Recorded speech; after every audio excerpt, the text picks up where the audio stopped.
That's the problem with cutting down a tree. No one tells you how dangerous it might be.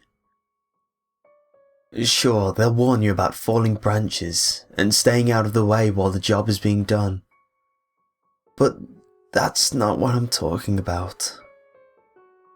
I'm talking about how the tree you're about to cut down might be the only thing standing between you and something very bad.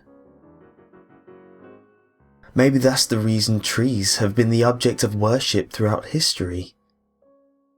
Could it be because they are extremely good at keeping things out of our world that we don't want in?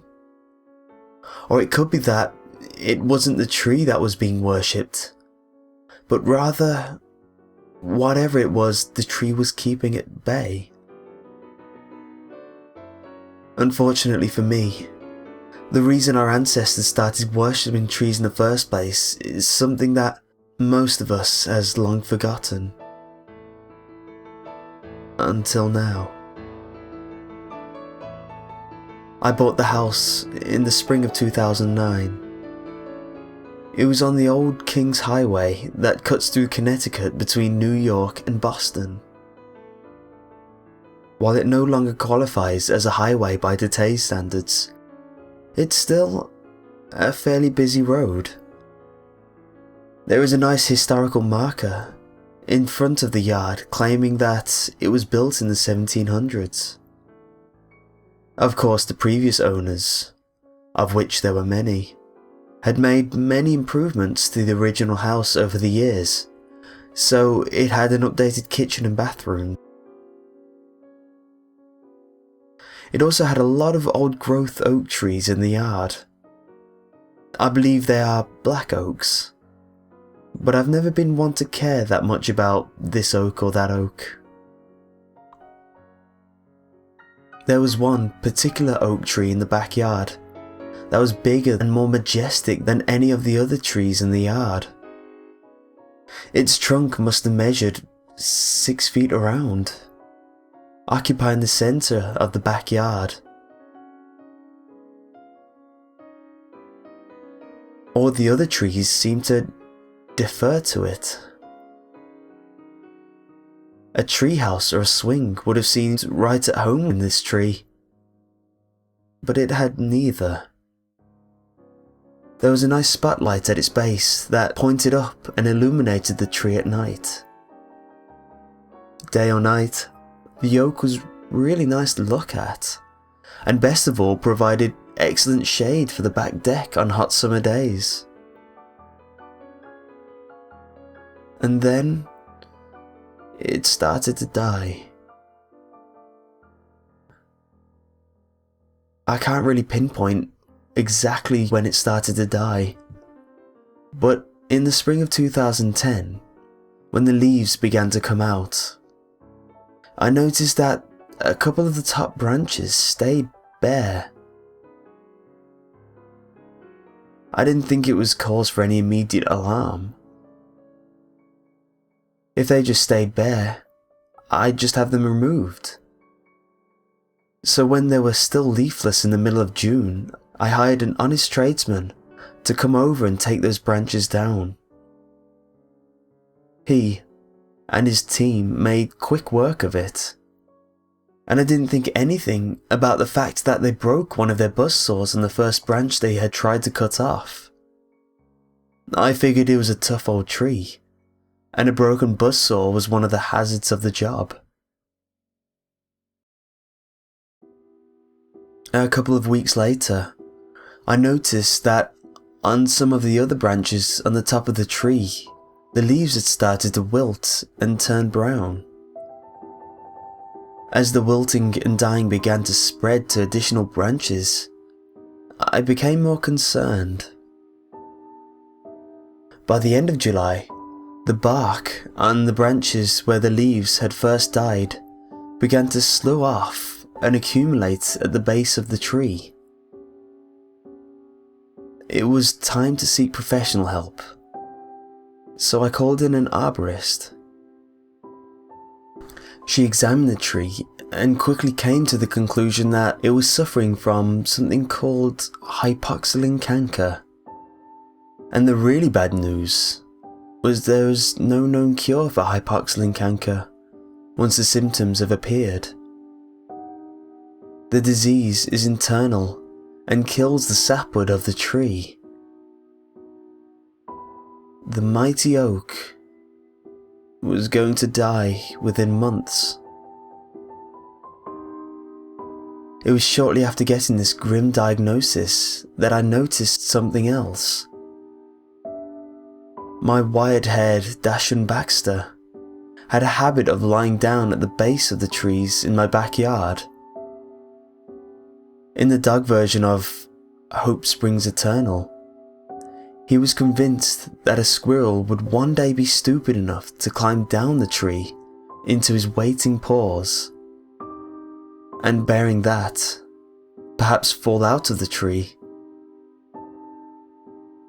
He spent his days this way under every oak in the backyard, at one time or another, except the one that was dying.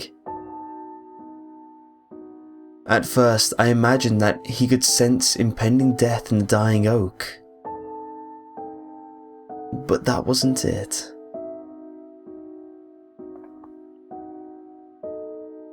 After some observation, I realized that he didn't bother lying under the tree because there was never any squirrels in it.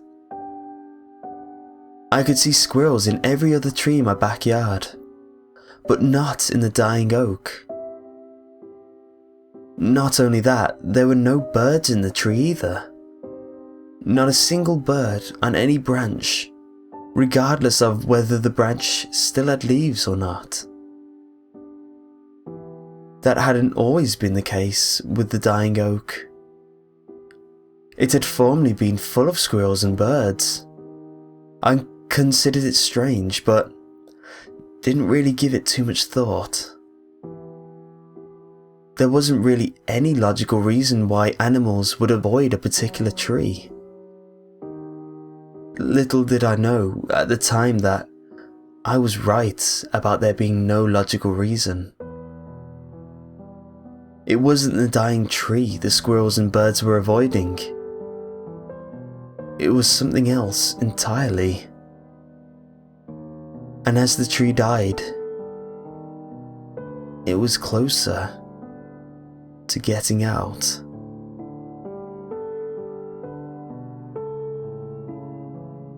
Through the rest of the summer and into the fall, the tree continued to lose leaves and bark. It was apparent to anyone looking at it that it was dying. It occurred to me to have it taken down and be done with it, but I couldn't bring myself to do that. I had a weird sense that the oak was fighting back and not simply bowing to the inevitable. If that was the case, I was going to give it every opportunity to succeed. But branch by branch, the tree continued to die until only the lowest ones had any leaves on them. By now, it was October and all the oaks began to lose their leaves.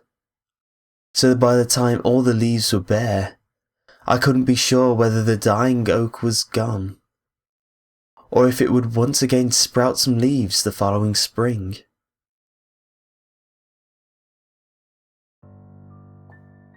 The footprints appeared in March. We'd had a late winter snowfall of about 6 inches of snow, which had tapered off in the early evening of the 20th. I remember the date only because the next day was vernal equinox, the first day of spring. When I woke up on the morning of the 21st to look outside the window of my bedroom, I noticed several pairs of footprints in the backyard leading up to the dying oak. The footprints then spread out around the tree in a circle at the base. I threw on some clothes and a coat, and then, accompanied by Baxter, I went out to investigate. I gave Baxter a brief look of reproach as we left the house, and his expression seemed to say, "Well, apparently you didn't hear anything either." It wasn't easy to determine exactly how many people had been in the backyard, but my guess was around 6. By the look of things, they had formed a circle around the tree. I didn't have any idea who they were or why they had come. It occurred to me that this may not have been the first time they'd been here. The only reason I knew about this visit was the footprints in the snow. There was no other evidence that people had been there. I followed the footprints out of the backyard to see where they had originated. They were dead-ended at the street in the front of my house, which had been ploughed earlier in the morning. So all I really knew was that the group of people had come to my backyard sometime during the night and gathered around the dying, or maybe dead, oak tree. Their purpose for the visit was a mystery to me. I decided that the best thing to do was to start leaving the spotlight at the base of the tree on all night. If they intended to make another visit, that might act as a deterrent. Soon, the weather started getting warmer, and the trees in the backyard began to sprout buds of new leaves. I waited anxiously to see what would happen to the dying oak. Was it dead? Or did it have some life left in it yet? As the days went by, it eventually became clear to me that there would be no new leaves on this tree. It was gone. It saddened me more than I expected to see the dead tree surrounded by new life in the backyard. The sooner I had it removed, I decided, the better. In early June, I contacted the honest tradesman who had earlier removed the dead branches and asked him to come back and remove the entire tree, including the stump. I was still on the phone with the tree service, looking out the back window at the tree, when I first noticed what appeared to be a symbol carved into the trunk. Making the appointment for later that week, I hung up and went out to the yard to take a closer look. Sure enough, something was carved into the tree's trunk. It was a plus sign, with a circle or ring surrounding the intersection of the lines. The intersecting lines measured around 6 inches each, and the diameter of the circle was around 4 inches. I had no idea who had carved it there, though I suspected it was related to the footprints I'd seen in the snow back in March. I took a picture of the carving with my phone and uploaded it to Facebook to see if any of my friends recognized what it was. Within an hour, one of them posted that it resembled a Celtic cross. Sure enough, when I compared my picture to images of other Celtic crosses I found on the web, that's exactly what it was.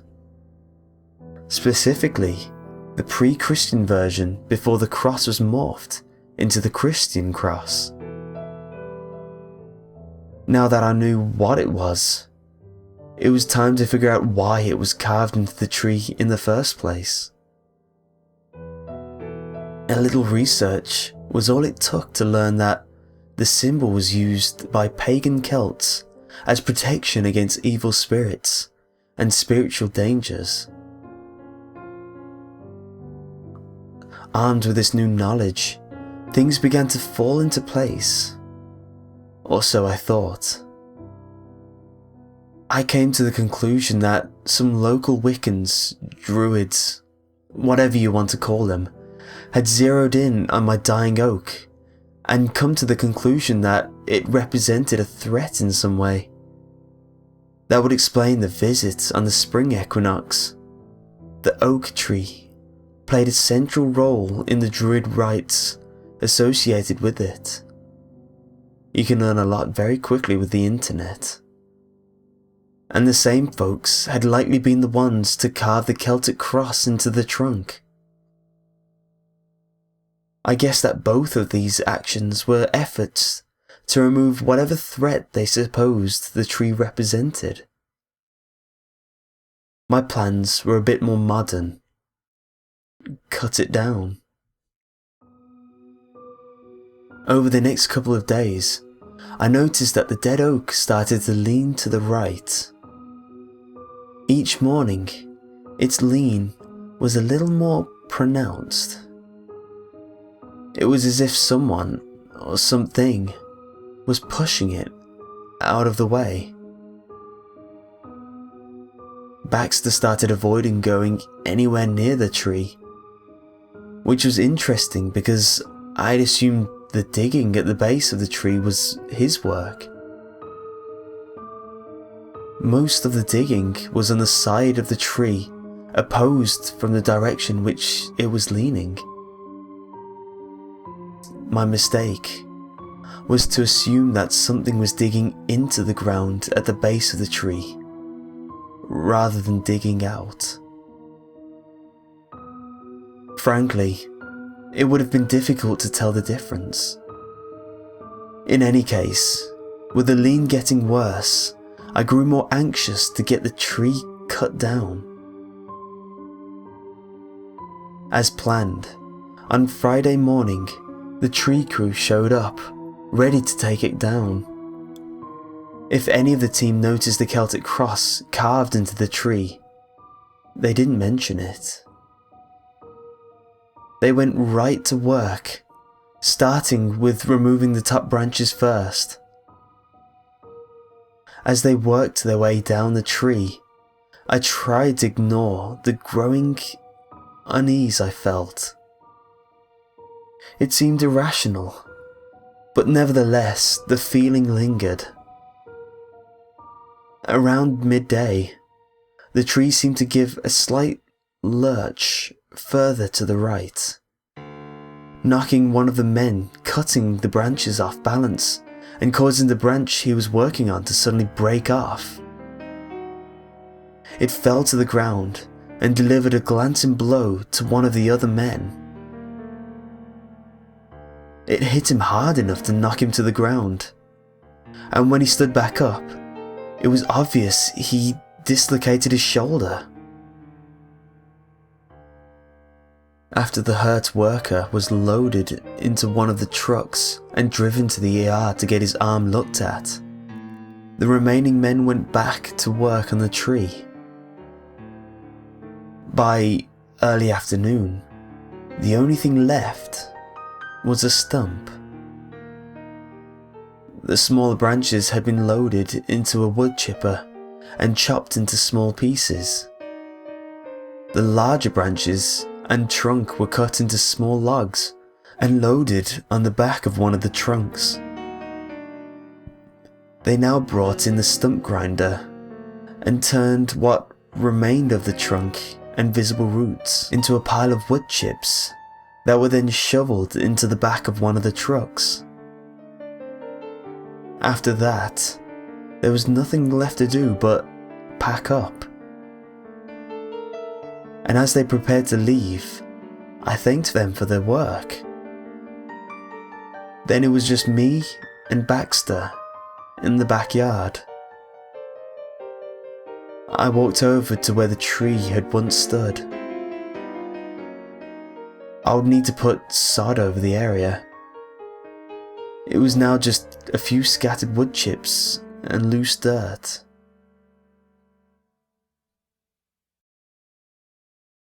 That was 3 days ago.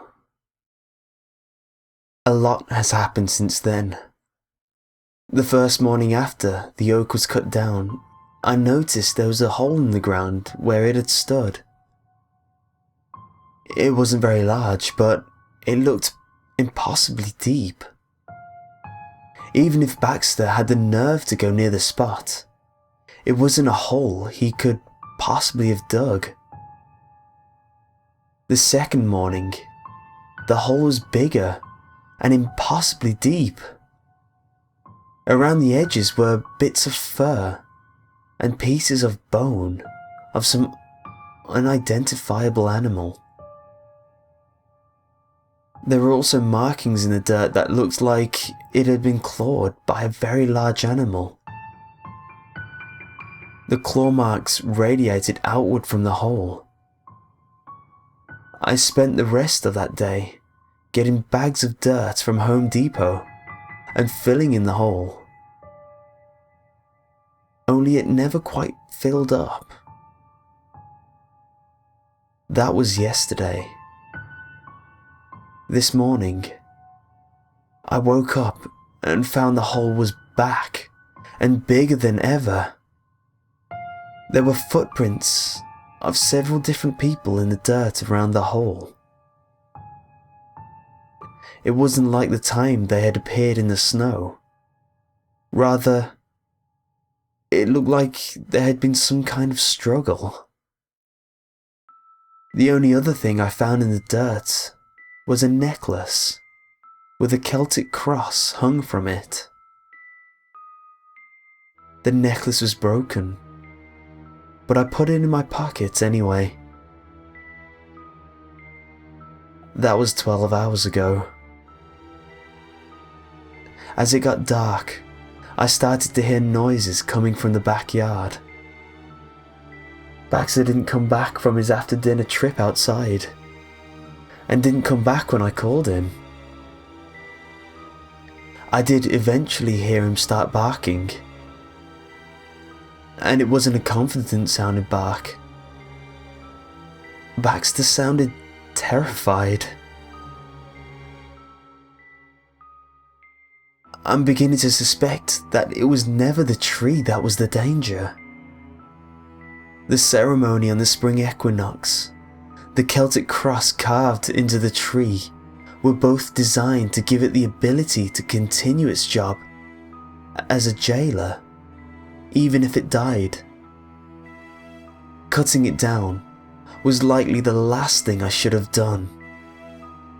And now, something has come up from underneath, where the oak once stood, imprisoning it. I don't know what it is, and I don't know what it wants, but I hear it outside the house's back door. Baxter's barking stopped a long time ago with a strangled yelp.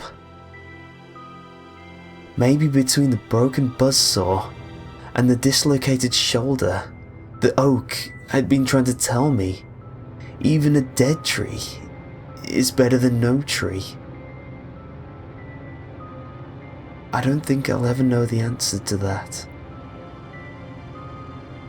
That's the problem with cutting down trees. No one tells you how dangerous it might be.